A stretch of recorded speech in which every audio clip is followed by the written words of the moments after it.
Of all the stories in Hollywood, there's not another one like Will Smith's. At age 39, he has already had 3 successful careers: Grammy Award-winning rapper, sitcom sensation, and finally one of the biggest movie stars on the planet. With 2 Oscar nominations and almost $4.5 billion in box office to his credit, a movie starring Will Smith is about as close as you can get to having a sure thing, whether it's science fiction, romantic comedy, or a summer blockbuster. There's an ease and enthusiasm about him that transcends race and cultural boundaries, and it's one of the reasons so many people like him. What do you think your appeal is? I love living. I think that's infectious. It's something that you can't fake. And I think that the camera can feel that I'm happy doing what I do, and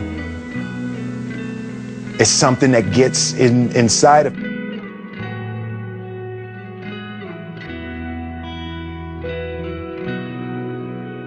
I've never really viewed myself as particularly talented. I've viewed myself as, slightly above average in talent.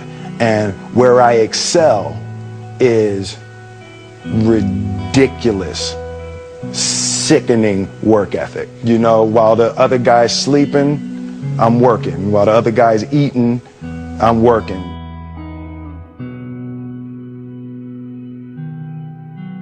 You can look at the first 6 episodes of the Fresh Prince, and I was so just hell-bent on not failing that I memorized the entire script. And you can see in certain shots, they tried to cut around it as much as they can, but I am mouthing the other actors' lines. If you don't believe him, watch this scene with a young Don Cheadle, but keep your eyes on Smith. She was so ugly that Freddy Krueger used to have nightmares about her. It took 6 episodes for someone to tell me to stop doing it. So then the next 6 episodes look like, oh, come on, Uncle Phil. I'm serious, man. Stop playing. This was my father's shop. One summer, his dad tore down a brick wall on the front of his business and told 12-year-old Will and his 9-year-old brother to rebuild it, a job they said was impossible. It took them a year and a half, but they did it. And he said, now don't you ever tell me it's something that you can't do. And walked right through that door and went inside. And me and my brother stood here and looked. And we said, Daddy, crazy as hell, ain't he?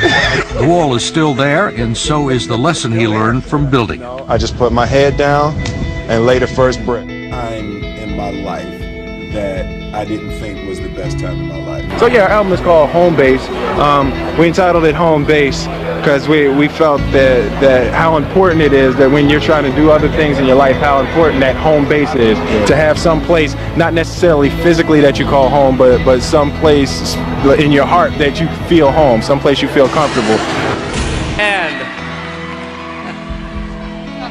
the winner is Home Base, DJ Jazzy Jeff and the Fresh Prince.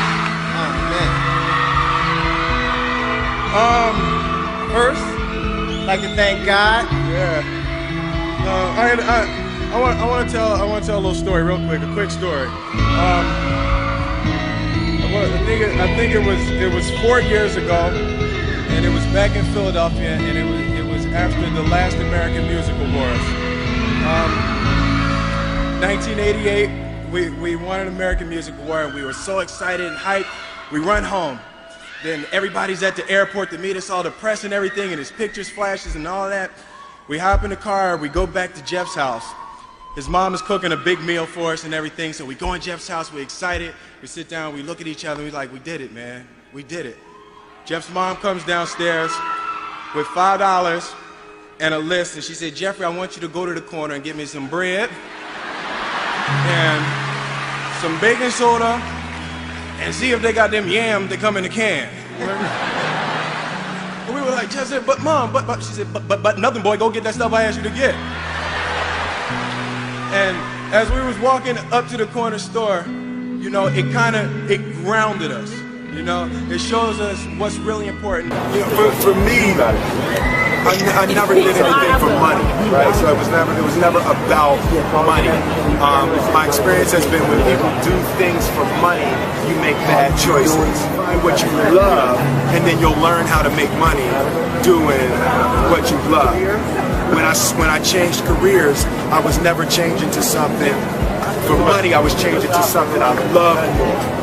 Right, and that to me, that's really the only way to keep the passion. If you have two choices, one is playing the piano, and another one is, bowling.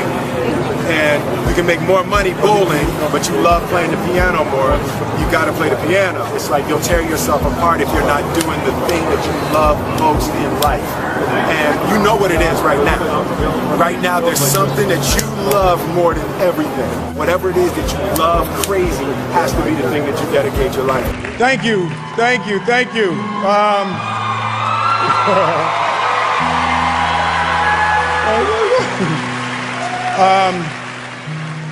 Oh wow! You know, this is a rare opportunity for me. You know, this is you know, I stand on this stage today after a dream that I've dreamed for a long time. We have an African American president, and as a child, my parents always told me you could be whatever you want to be, you could do whatever you want to do. And you know, that office, that position, the highest office on the face of the earth, it was something I heard my parents saying it, but I didn't totally believe it. Yet I went out in the world and I carried myself and I held my head high and I stood there and I looked people in their eyes and I talked to people as if I was deserving of everything that this planet has to offer.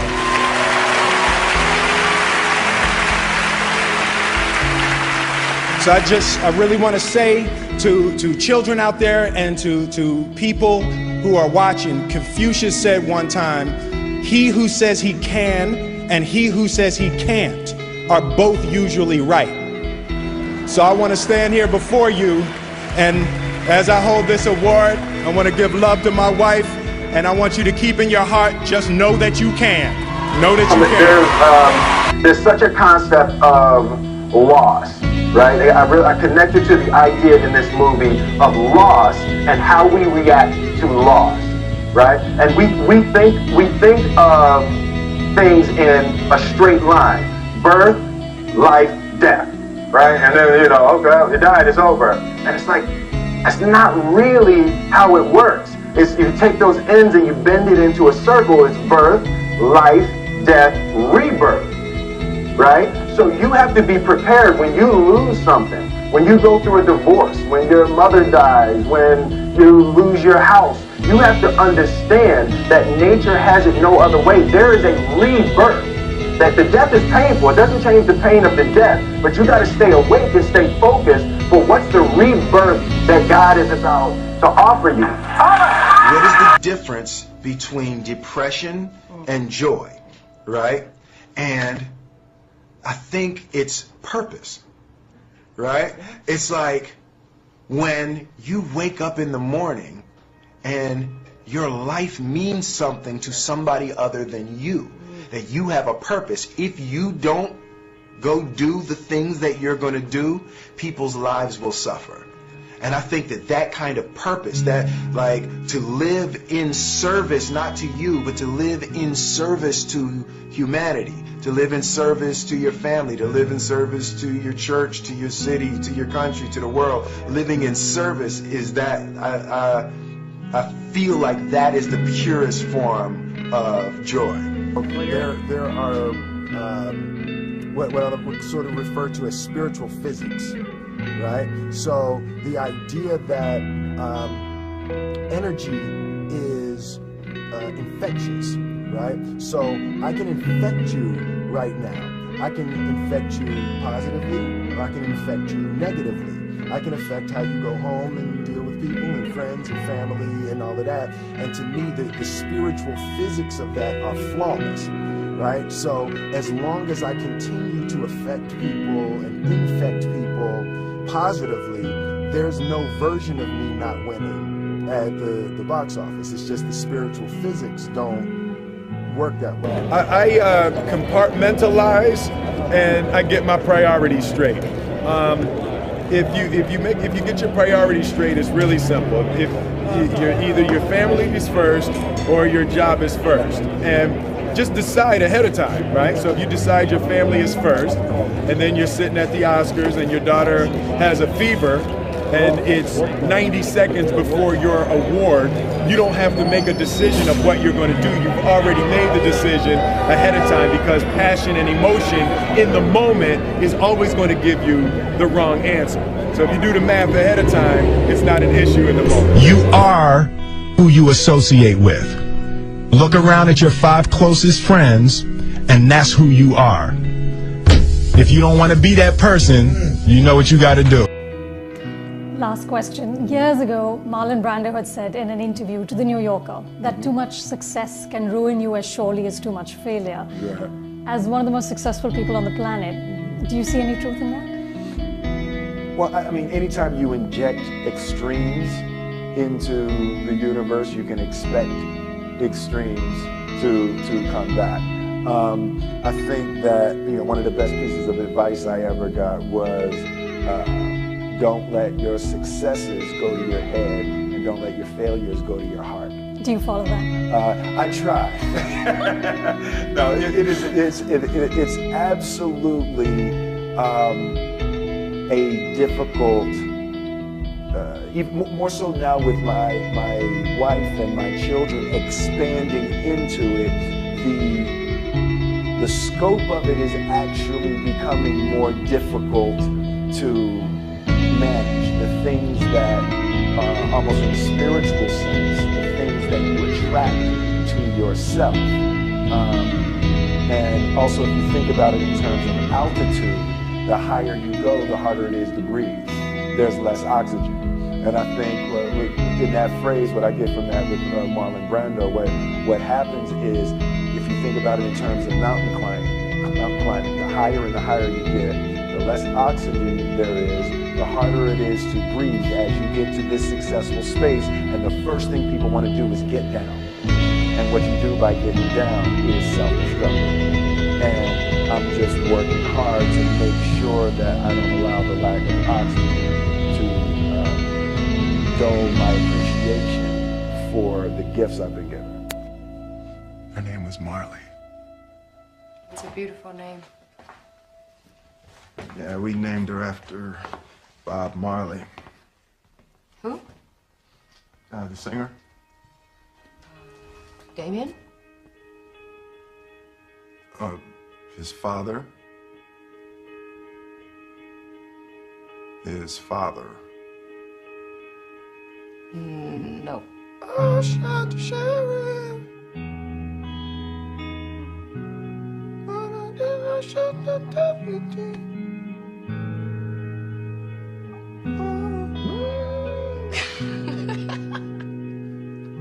Oh, that is unacceptable.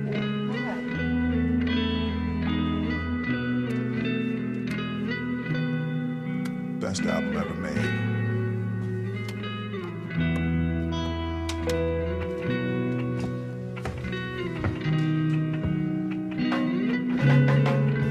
You don't recognize that?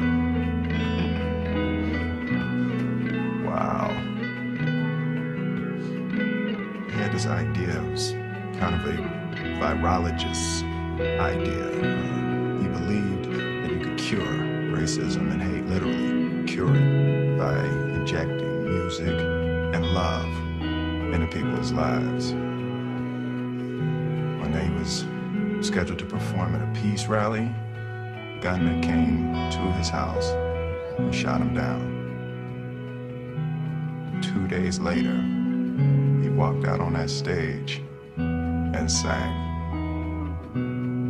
Somebody asked him why.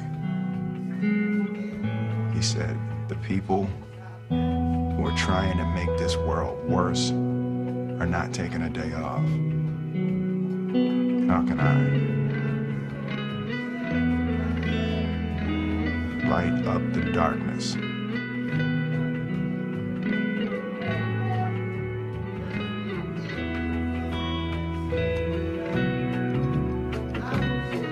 think that there's a certain delusional quality that all successful people have to have. You have to believe that something different than what has happened for the last 50 million years of history. You have to believe that something different can happen. Yeah, it's almost a kind of innocence. Absolutely.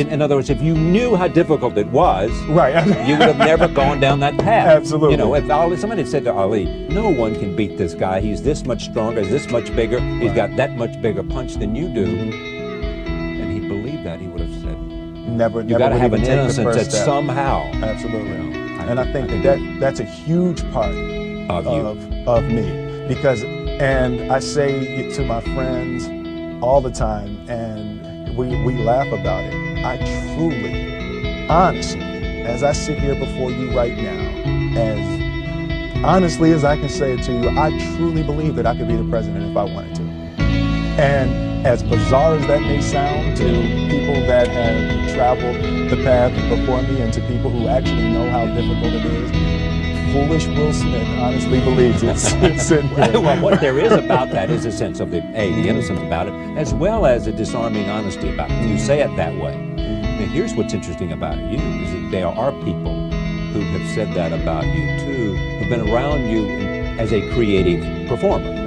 Barry Sonnenfeld, I think it was, did you work with him or he was involved in something? Said something like that if Will Smith decided he wanted to go into politics, I'd be there to help him by making commercials, whatever I could do within my own campaign. Which raises the interesting question, is that something that at some point in your life you might think about politics? Well, you know, I absolutely feel that there are certain gifts and certain talents that God has blessed me with, that it would be spiritually criminal to only use to make money.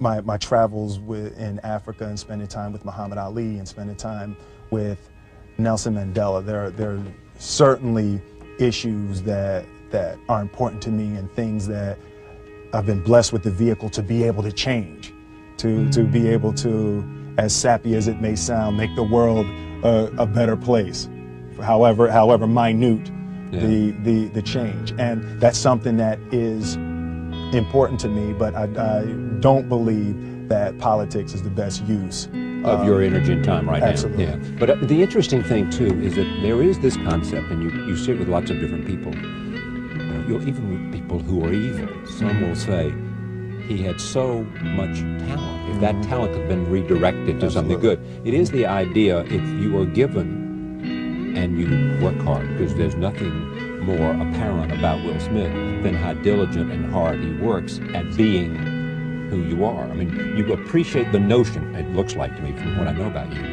of understanding that you have to be prepared in order to maximize the possibilities of gifts. Right? Absolutely. And I believe, and I learned very young from parents. From my parents, absolutely, that you don't try to build a wall. You don't set out to build a wall. You don't say, I'm going to build the biggest, baddest, greatest wall that's ever been built. You don't start there. You say, I'm going to lay this brick as perfectly as a brick can be laid. There will not be one brick on the face of the earth that's going to be laid better than this brick that I'm going to lay in this next 10 minutes. And you do that every single day. And soon you have a wall. And I think psychologically, the advantage that gives me over a lot of people that I have been in competition with in different situations is it's difficult to take the first step when you look how big the task is. The task is never huge to me. It's always one brick. Me too. I mean, it is amazing how people are paralyzed from doing anything. Absolutely. Because they can't take the first step. Whereas you just say, look, all I'm doing is laying this one brick. I am not building the Great Wall of China here. Absolutely. I'm putting a brick here, and I'm going to have the best brick I can. Your father, I think had you and your brother work on a wall of some kind? Yeah. We're talking about our figurative wall. That comes from work on a literal wall. Yeah, right. My father owned. It actually was an old bakery. When I was growing up, my father was an electrician and a refrigeration man. We would install supermarkets. You see the long freezer cases in supermarkets. We would install those long freezer cases and all the lights.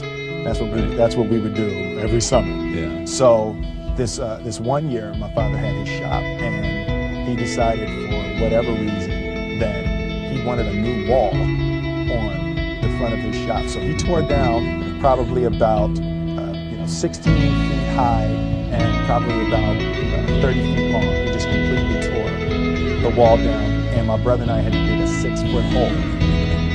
For the foundation. For the foundation. We were mixing the concrete by hand. A year and a half. We were building this wall for a year and a half. Every day after school, we would come and mixing concrete, putting it in the hole, doing it, and it was just myself and my little brother. And I remember standing back, looking at that wall, saying, there's going to be a hole here forever. There will never be anything but a hole here. That's right. And a year and a half later, have that many days. I know. A year and a half later, we laid the final brick. And my father stood back with my brother and I know he planned this. He says he didn't. But I know he had been planning this and writing this for his for the past 2 years. But we stood back, we looked at the wall, and he looked at me and my brother and said, "Now don't y'all never tell me that you can't do something." And walked into the shop. That's great. I was like, now here's what's interesting. You said what? You said I said, that man's crazy. Something wrong with him, Harry. We need to get out of here. What is he doing to my head? Man, did he start drinking? Is he drinking? But what's great about that story and what's great about your dad is that you seem to have come from a happy family.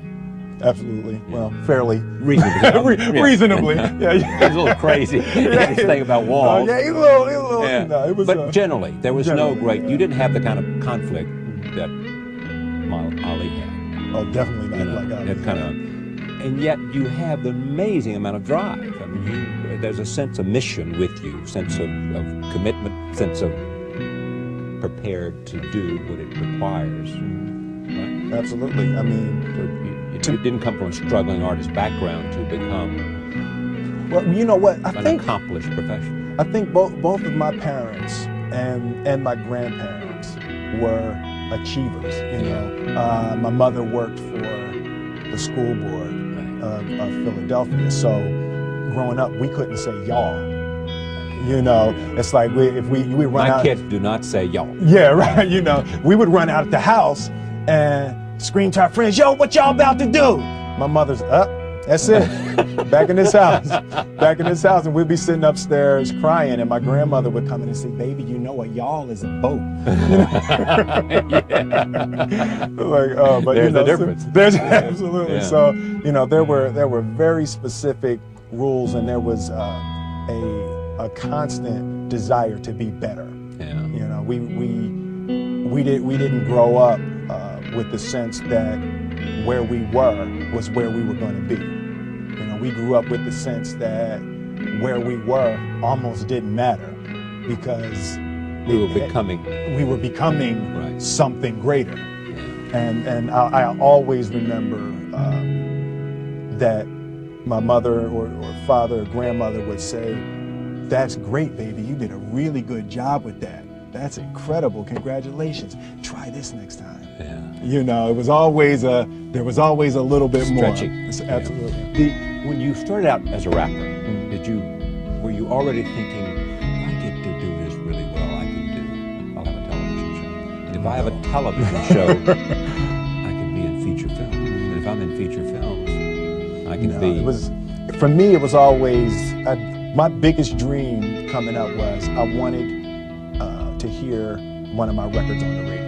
That was it? That was it. That's what I wanted to do. I wanted to hear one of my records on the radio. And I wanted to see someone hear my record on the radio. And in June 1986, I saw a guy ride past my father's shop, dropping his head, so from that point, I've really been beyond my dreams. And even with the first Grammy nomination, we were beyond anything. When we recorded, we didn't say, "Wow, it would be cool to be." We just want to hear it on the radio. We just want to hear it on the radio, Yeah. And from that point, I've been